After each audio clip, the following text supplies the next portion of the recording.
আচ্ছা বাবা, বীরভূম জেলার সবথেকে একটা বড় মেলা হয়, নাম শুনেছেন? জয়দেব মেলা শুনেছেন? কেউ শুনেছেন তো? অনেক বিদেশ থেকে ভক্তরা যায়, দেশ বিদেশ চারিদিকে পৃথিবীর কোনায় কোনায় ভক্তরা যায়। আমাদের বীরভূমের সবথেকে বড় মেলা জয়দেব ধাম, জয়দেব মেলা গিয়েছেন? বাহ বাহ, খুব ভালো। তো ওই জয়দেবের যে মেলাটা হয়, যার জন্য এই মেলা, কবি জয়দেব গোস্বামী, তাই না? আমরা তার কথা একটু বর্ণনা করব। আজ আমাদের আলোচ্য বিষয় হচ্ছে ভক্ত জয়দেব পদ্মাবতী। তো ভক্তের কথা কেন শুনবো জানেন বাবা? রাধাকৃষ্ণের লীলা একটু আলাদা, আবার ভক্তের কথা একটু আলাদা। মানে ভক্ত কত কষ্ট করে ভগবানকে পেয়েছে সেটা আমরা ভক্তলীলাতে আমরা জানতে পারি। তো তার আগে একটু গৌর হরির কথা তো বলতেই হবে। কেন জানেন মা? আপনারা সকলেই জানেন যে কোনো বাড়ি তৈরি করতে গেলে বাবা, মনে করুন একটা ঘর তৈরি করছেন, তো যে কোনো একটা ঘর তৈরি করতে গেলে মা, ঘরের গোড়া থেকে ঘরটা তৈরি হয়, তাই তো? সরাসরি তো ঘরের ছাদটা তৈরি হয় না। ঘর তৈরি করতে গেলে আগে ঘরের গোড়া থেকে সৃষ্টি। বাবা, গোড়াটা যদি মজবুত না করি ঘরটাও কিন্তু শক্ত হবে না বাবা। ঠিক তদ্রূপ যে কোনো লীলার গোড়া হচ্ছে আমার প্রেমের ঠাকুর গোড়া। বাংলার মানুষ আমরা,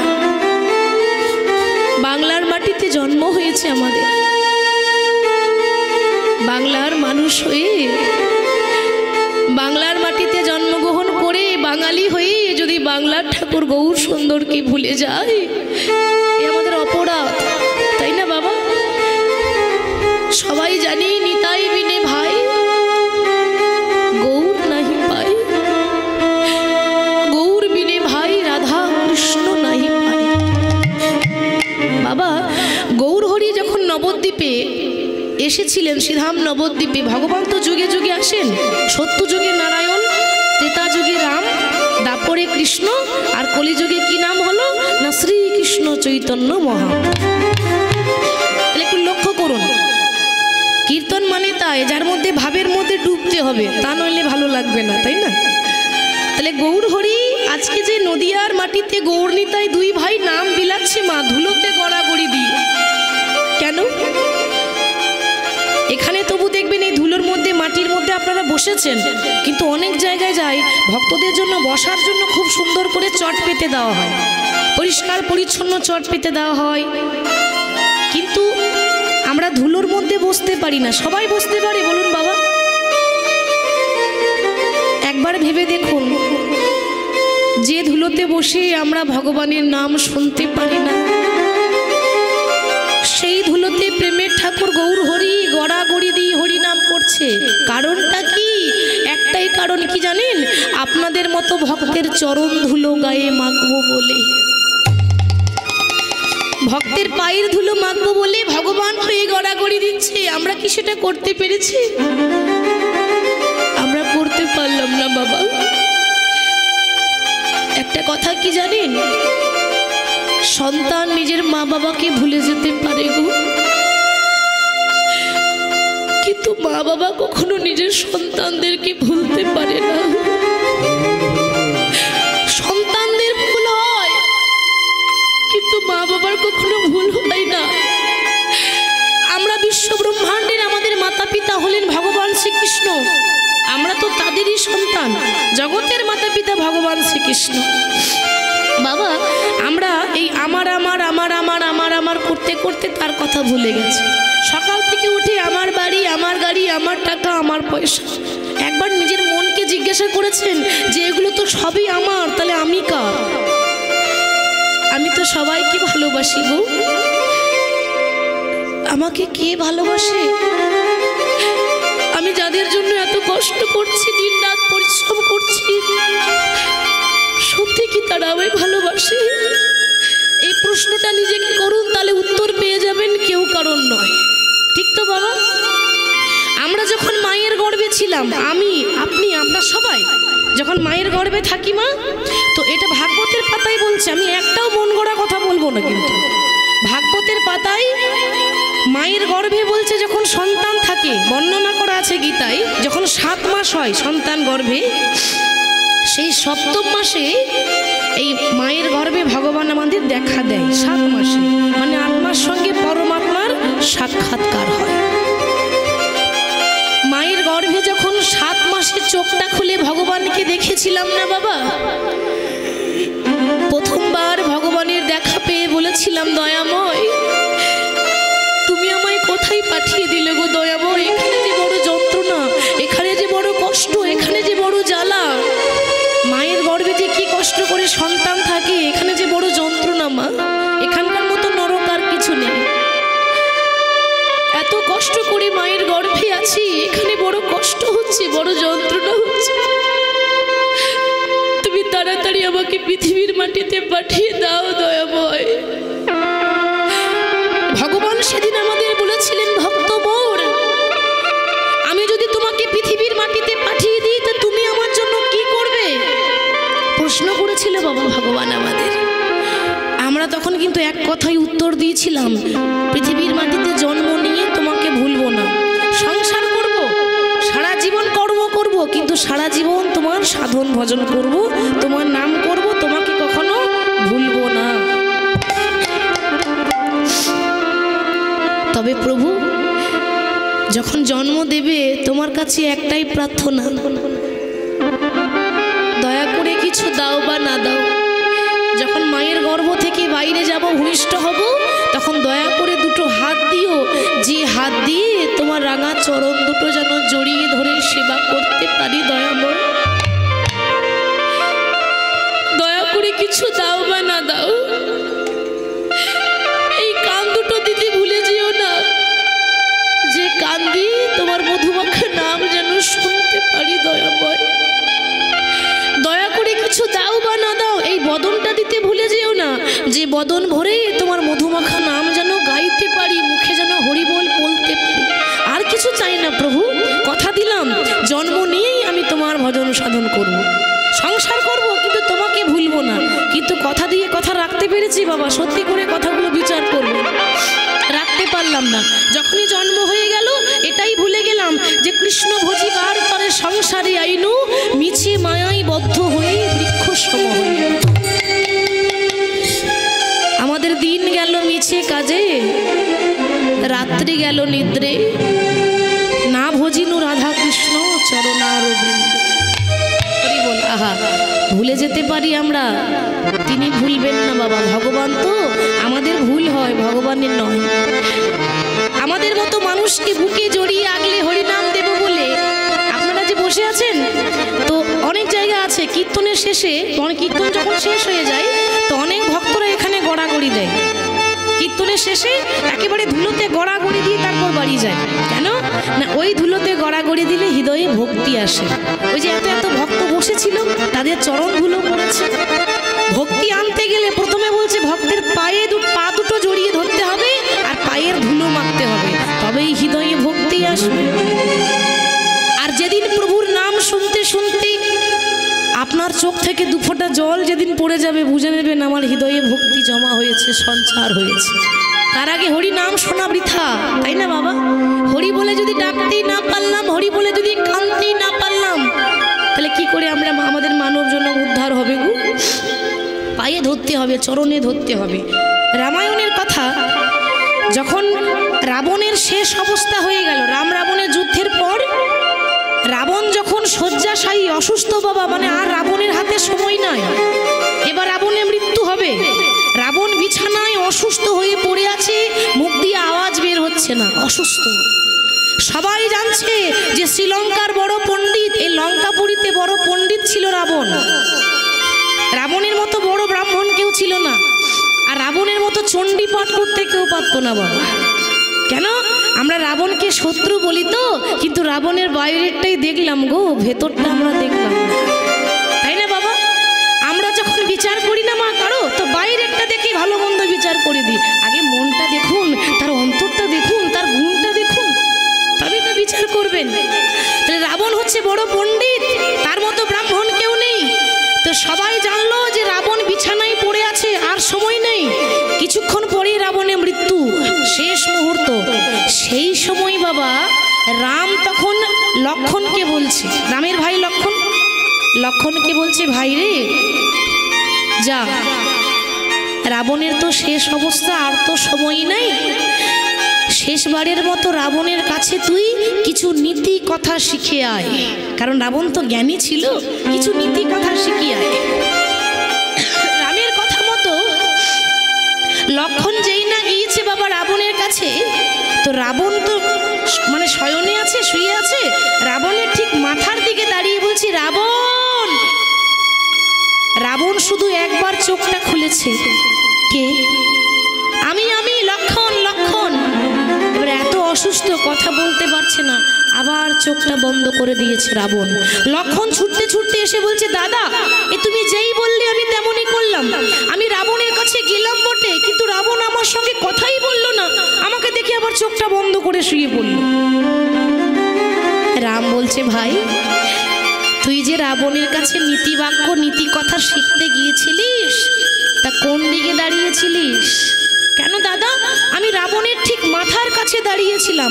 ওইটাই তো ভুল করেছিস বাবা, কারোর কাছে যখন কিছু শিখতে হয় না, তখন তার চরণ তলে বসতে হয়, ঠিক তো? আমরা জানি মহাভারতে কৃষ্ণ হচ্ছে অর্জুনের রথের সারথি, অর্জুন ওপরে বসে আছে, কৃষ্ণ রথ চালাচ্ছে। কিন্তু ভেবে দেখুন, যখন গীতার উপনিষদ, গীতার শ্লোক যখন কৃষ্ণ বলেছিল, তখন অর্জুন কোথায় বসেছিল? চরণ তলে। গীতাতে প্রথমে ছবি আছে অর্জুন এভাবে বসে আছে, আর কৃষ্ণ দাঁড়িয়ে জ্ঞান দিচ্ছে। তাহলে যার কাছে জ্ঞানের কথা শিখবেন, যার কাছে জ্ঞানের কথা শুনবেন, তার পায়ের তলায় নত হয়ে বসতে হবে, তবেই সেটা শোভা পায়। তাকে গুরু মনে করতে হবে। এই জগতে যে ভালো জ্ঞান দেয় তাকেই গুরু মনে করবেন। আপনাকে ভালো একটা জ্ঞানের কথা বললো, সেই আপনার গুরু, তাকে কখনো অমান্য করবেন না বাবা। তাহলে যা, তুই পুনরায় যা, রাবণের চরণ তলে গিয়ে বস, দেখবি রাবণের কাছে কিছু না কিছু পাবি, তুই নীতিবাক্য শিখে আয়। লক্ষণ যখন আবার ঘুরিয়ে গেল না বাবা, রাবণের চরণ তলে বসে বলল, রাবণ এই জগতে নাকি তোমার মতো বড় পণ্ডিত আর কেউ নেই, শুনেছি আমি। লক্ষণ বলছি, এই জগতে তোমার মতো পণ্ডিত আর কেউ নেই, শুনেছি এই জগতে তোমার মতো জ্ঞানী আর কেউ নেই। বলো না গো, তুমি তো কয়েক মুহূর্তের পর চলে যাবে, যাওয়ার আগে কিছু নীতি কথা আমাকে শিখিয়ে দাও, একটু জ্ঞান আমায় দিয়ে দাও। রাবণ তখন একটুখানি মৃদু হেসে, অসহায় হয়ে পড়ে আছে তো, আর বাঁচবে না সে। রাবণ তখন কাঁদতে কাঁদতে বলে উঠল, ওরে লক্ষণ, ওরে তুই বড্ড দেরি করে ফেললি লক্ষণ। কেন জানিস, আমার মধ্যে অনেক জ্ঞান ছিল রে,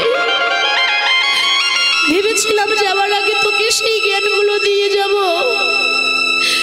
কিন্তু তোর দাদা আমাকে সেই সময়টা দিল না। রাম যদি আরেকটু সময় দিত, আর কিছুদিন যদি বেঁচে থাকতাম, আমি ঠিক যাবার আগে তোকে আমার জ্ঞানের ভান্ডারটা দিয়ে যেতাম। তবে তুই যখন আমার কাছে কিছু নীতি কথা শিখতে এলি, একটাই কথা বলবো লক্ষণ, শুভস্র শীঘ্রম। সেটা আবার কি? শুভস্র শীঘ্রম মানে শুভ কাজে দেরি করতে নেই, খুব তাড়াতাড়ি করতে হয়। আপনি ভাবছেন বাড়িতে কীর্তন করাবো, ভাগবত করাবো, একটু যজ্ঞ করাবো, পুজো করাবো, তো তাড়াতাড়ি করবেন কেন? মনটা পাল্টাতে দেরি হয় না মা, মন তো এখনই দেখবেন বাধা দিয়ে দেবে, ভালো কাজে বাধা দিয়ে দেবে। তা যখন ভালো কাজ কিছু করবেন, দেরি করবেন না, শুভ কাজে দেরি করতে নেই। এবার কথা হচ্ছে রাবণ কথাটা কেন বলল, তাই তো বাবা? রাবণ কেন বললো যে শুভ কাজে দেরি করতে নেই, যা করবে তাড়াতাড়ি করে নাও? আমি করতে পারি নাই তো, তাই তোমায় বলে যাচ্ছি। কেন বললো, কেন বললো জানেন বাবা? ঠিক মা সীতাকে হরণ করার আগে, তখন সীতা হরণ হয়নি, মা সীতাকে হরণ করার আগে রাবণ গিয়েছিল জমালয়ে। জমালয় মানে যেখানে নরক আছে, নরক। নরকে রাবণ একবার ঘুরতে গেছিল বাবা, মা সীতাকে হরণ করার আগে। নরকে গিয়ে দেখছে বড় বড় কড়াইয়ে টকবক করে তেল ফুটছে, আর এক একজনকে নিয়ে ওই তেলের মধ্যে ডুবাচ্ছে আর উঠাচ্ছে, ডুবাচ্ছে আর তুলছে। কারোর হাত কেটে নিচ্ছে নরকে, কারোর গলা কেটে নিচ্ছে, কারোর পা কেটে নিচ্ছে, সারা অঙ্গে বেত্রাঘাত করছে, চাবুকের বাড়ি করছে বাবা। এই ভয়ঙ্কর দৃশ্য, নরক মানেই তো ভয়ঙ্কর দৃশ্য। এই ভয়ঙ্কর দৃশ্য দেখে রাবণ বলছে, যমরাজ এগুলো কি হচ্ছে?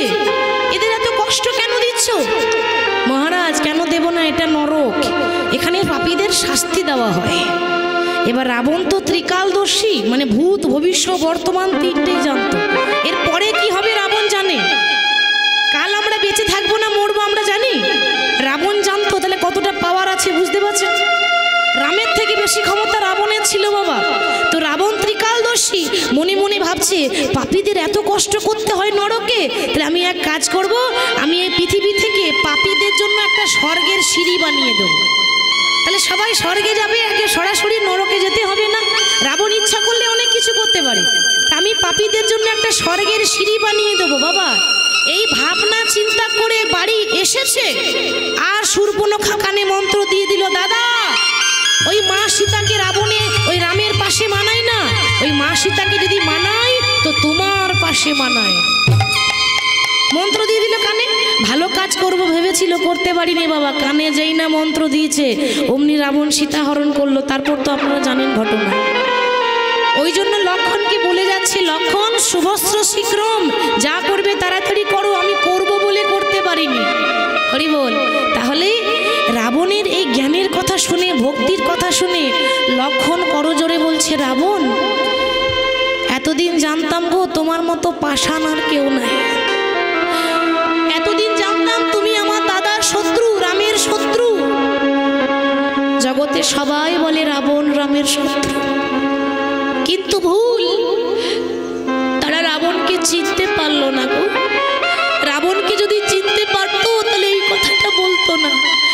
রাবণ তোমার এত ভক্তি, এত তোমার মধ্যে জ্ঞান, তাহলে আমার একটা কথা রাখো। লক্ষণ বলছে বাবা রাবণকে, তাহলে আমার উপর একটা আশীর্বাদ করো।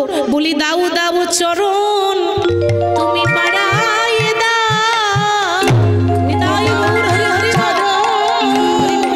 বাড়াইয়ে দাও, ওগো দাও দাও চরণ তুমি বাড়াইয়ে দাও, দাও দাও চরণ বাড়াইয়ে দাও, তোমার চরণ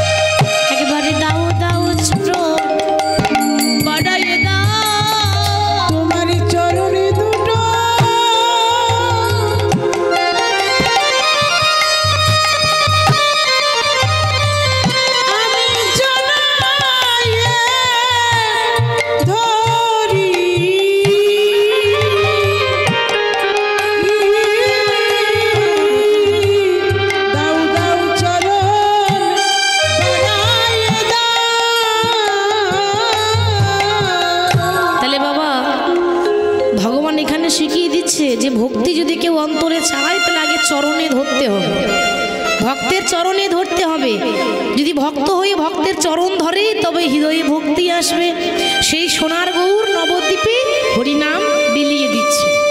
তা গৌর হরি যখন হরিনাম বিলিয়ে দিচ্ছে, মহানাম বিলিয়ে দিচ্ছে, কেমন ভাবে শোভাটি কেমন হয়েছে। আপনাদের কাছে মোবাইল আছে? আছে না? ওটা তো থাকবেই, কিছু থাক বা না থাক মোবাইল সবার পকেটে আছে। তা মোবাইল ফোন যখন আছে নিশ্চয়ই 500টা নাম্বারও আছে।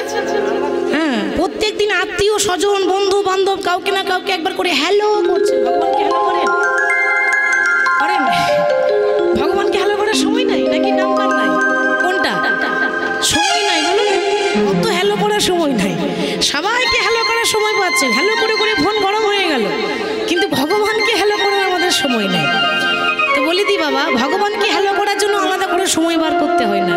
কাজ করবেন, হাতে কাজ করবেন আর মুখে নাম বলবেন।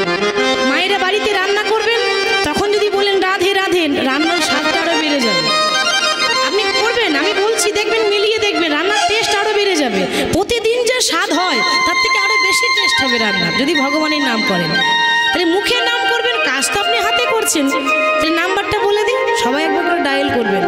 হরে কৃষ্ণ কৃষ্ণ কৃষ্ণ কৃষ্ণ হরে হরে, হরে রাম হরে রাম রাম রাম হরে হরে, হরে কৃষ্ণ কৃষ্ণ কৃষ্ণ হরে হরে, হরে রাম রাম রাম, হরে কৃষ্ণ কৃষ্ণ কৃষ্ণ হরে হরে, হরে রাম রাম রাম রাম হরে হরে, হরে কৃষ্ণ কৃষ্ণ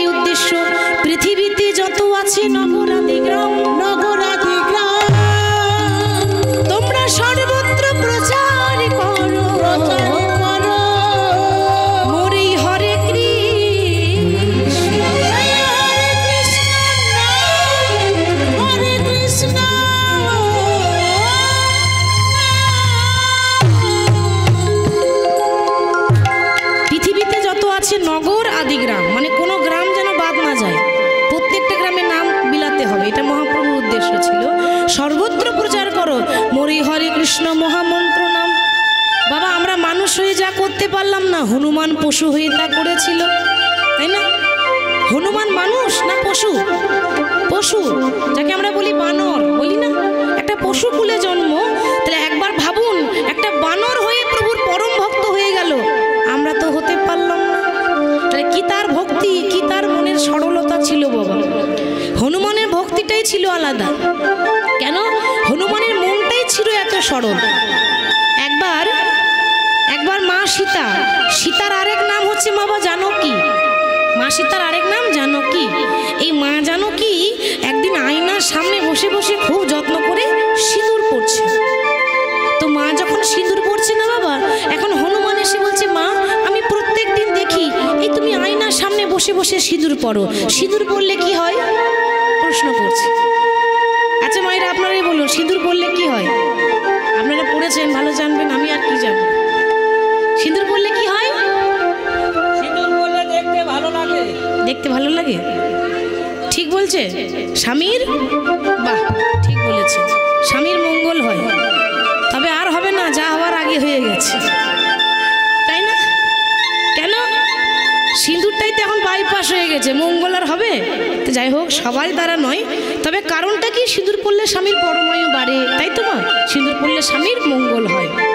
এখন মা সীতা যখন বলেছে যে সিঁদুর পড়লে স্বামীর মঙ্গল হয়, স্বামীর পরমায়ু বাড়ে, হনুমান তখন মনে মনে ভাবছে, বাহ, তাহলে এইটুকু সিঁদুরে এত পাওয়ার, কি গো এর মধ্যে কোনো জাদু টাদু আছে নাকি? তাহলে আমাকে একটু পরীক্ষা করে দেখতে হবে। কি করেছে বাবা? মা সীতার ঘরে যত সিঁদুর ছিল সব নিয়ে এসে হনুমান পা থেকে মাথা পর্যন্ত মেখে একেবারে লাল হয়ে গেছে। গোটা গায়ে মেখেছে, মুখে মেখেছে, হাতে মেখেছে, গোটা গায়ে সর্ব অঙ্গে সিঁদুর মেখে লাল হয়ে সিংহাসনে বসে বসে প্রভুর নাম করছে। এবার রামের ভক্ত তো রামেরই নাম করবে, তাই না বাবা? তো সিংহাসনে বসে বসে যখন প্রভুর নাম করছে, বলিয়ে শিয়াপতি রামচন্দ্র কি, বলিয়ে শিয়াপতি রামচন্দ্র কি, জয় জয় শিয়াপতি রামচন্দ্র কি। তো সিংহাসনে বসে বসে নাম করছে কেমন ভাবে? চির के छाती बोले अपनी पवन पुत्र हनुमान, चिर के छाती बोले अपनी पवन पुत्र हनुमान, बोले चिर के छाती बोले अपनी पवन पुत्र हनुमान, चिर के छाती बोले अपनी पवन पुत्र हनुमान, मेरे मन में बसे, मेरे मन में बसे,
রামের এই হনুমানের ভক্তি দেখে মা জানকী, মা সীতা এত খুশি হয়েছে বাবা।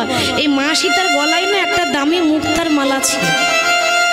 মা সীতার গলায় একটা বাবা মুক্তার মালা ছিল, খুব দামি মালা, কিন্তু এই মালাটা নিয়ে সঙ্গে সঙ্গে খুলে এই হনুমানের গলায় পরিয়ে দিয়েছে। মানে মা সীতা নিজের মালাটা খুলে হনুমানকে পরিয়েছে, আর মালাটা পরিয়ে দিয়ে বলছে, হনুমান আজ থেকে এই মালাটা তুমি পরবে, দেখতে তোমাকে খুব সুন্দর লাগছে, আজ থেকে এই মালাটা তোমার হয়ে গেল, তুমি প্রতিদিন পরবে, দেখতে ভালো লাগছে। এবার যেই না মা সীতা মালাটা দিয়ে দিল, এবার বাবা বানরের গলায় মতির মালা শোভা পায়।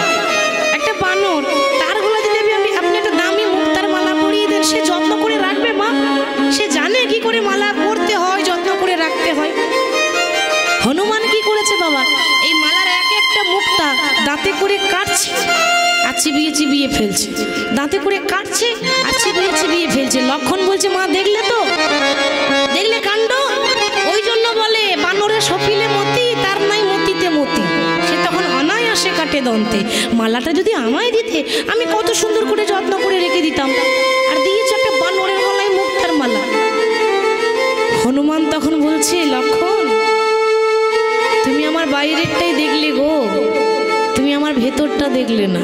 বাবা মানে যত বড় মুখ নয় তত বড় কথা। লক্ষণ বলছে, জীবনে কখনো দামি মালা পরেছো? কি করে জানবে মুক্তার দাম কত? হনুমান বলল, কথাটা তুমি ঠিকই বললে, জীবনে কখনো দামি মালা পরিনি তো, তাই মালার দাম জানি না, মুক্তার দাম জানি না। কিন্তু কি জানো তো, এই মালাটা তোমার কাছে দামি হতে পারে।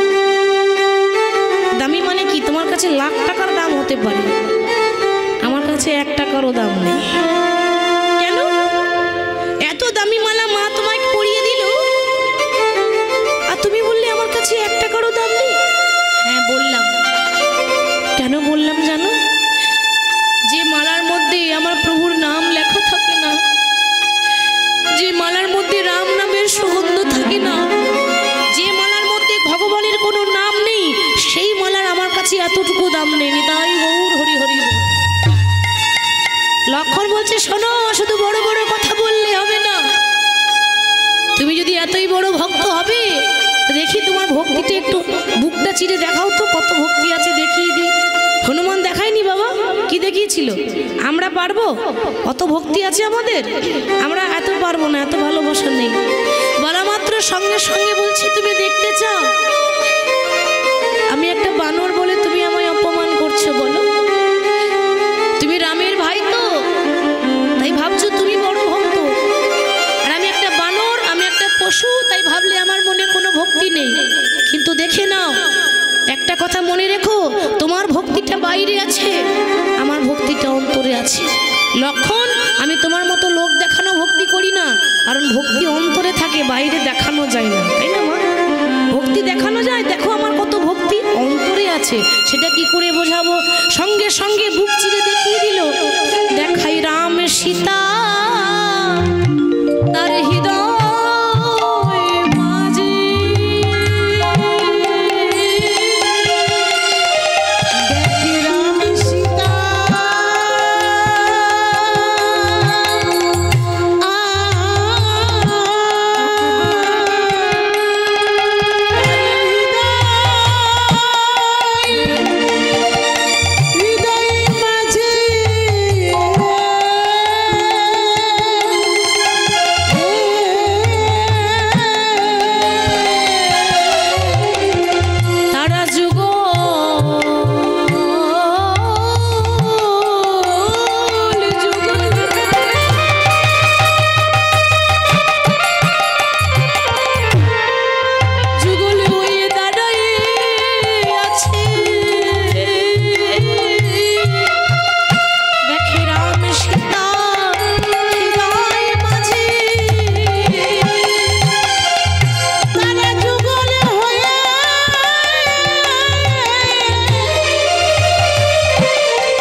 বলছি হনুমান তুমি প্রমাণ করে দিলে ভক্ত কাকে বলে।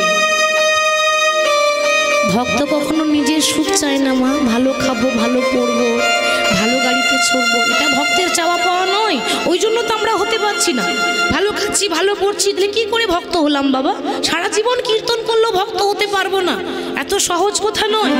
ভক্ত নিজের চিন্তা করে না, ভক্ত ভগবানের চিন্তা করে, কি করলে আমার ভগবান সুখী হবে, কি করলে আমার ভগবান ভালো থাকবে। এই তো ভক্ত। আজকে তুমি প্রমাণ করে দিলে। তোমাকে দেখে আমার একটা কথা বলতে বড় ইচ্ছা করছে। ভক্তই আমার মাতা পিতা, ভক্তই আমার গুরু, ভক্ত রেখেছে নাম বাঞ্ছা কল্পতরু। তাহলে বাবা হনুমান পশু হয়ে যা করলো, আমরা মানুষ হয়ে তা তো করতে পারলাম না, তাই না? তাহলে মহাপ্রভু শিক্ষা দিচ্ছে, হরি নাম করো, হরি নাম ছাড়া গতি নাই, গতি নাই, গতি নাই। তাহলে আজকে মহাপ্রভু যখন নাম বিলিয়ে দিচ্ছে, এবার নাম করার একটা নিয়ম আছে। এই যে মালা তিলক করতে হচ্ছে, এটা নিয়ম। যারা হরি নাম গাইবে তাদেরকে মালা চন্দন করে দিতে হয়, আবার যারা শোনে তাদেরকে একটু ফোঁটা দিয়ে দিতে হয়। এগুলো হরিবাসরের নিয়ম। মহাপ্রভু এগুলো বিধান দিয়ে গেছেন, তা নইলে আমরা জানতাম না। তা শিবাসকে বলছে, শিবাস মানে কি? শ্রী মানে হলো সুন্দর, আর বাস মানে হলো বাসস্থান। বাবা ভগবানকে ভালোবাসতে গেলে আগে যে বাসাটা ভালো করতে হয়, ঠিক তো মা? বাসা যদি ভালো না থাকে তাহলে ভালোবাসা যায় না। তাহলে ভগবানকে ভালোবাসবো, বাসাটা ঠিক করতে হবে না মা? ওই জন্য নাম শ্রীবাস। নবদ্বীপে এত বড় বড় পণ্ডিত ছিল, কারোর ঘরে নাম করতো না মহাপ্রভু, শিবাসের ঘরে করতো। কেন? পণ্ডিত তো ছিল বাবা, কিন্তু ভক্তি ছিল না। বড় বড় পণ্ডিত, বিশাল বিশাল জ্ঞান, কিন্তু ভক্তি নেই, হরি বলে কাঁদতে পারে না।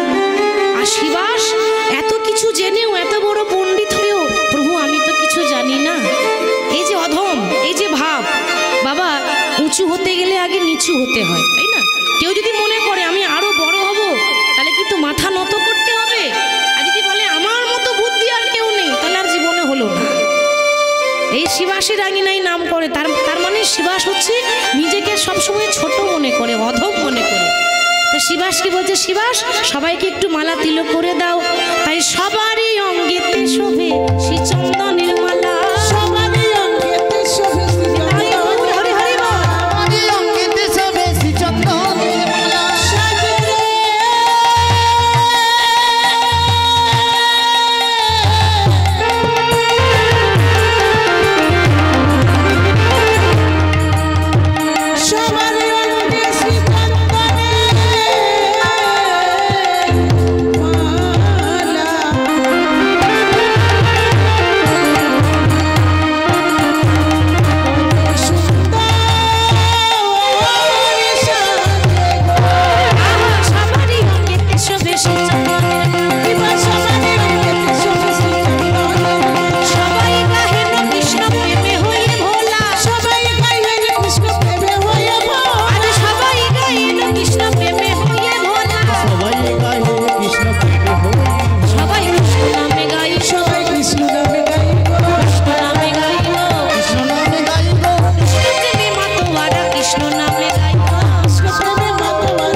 কীর্তন শুনলে বড় লোক হওয়া যায় না, দুতলা বাড়িটা চারতলা হবে না।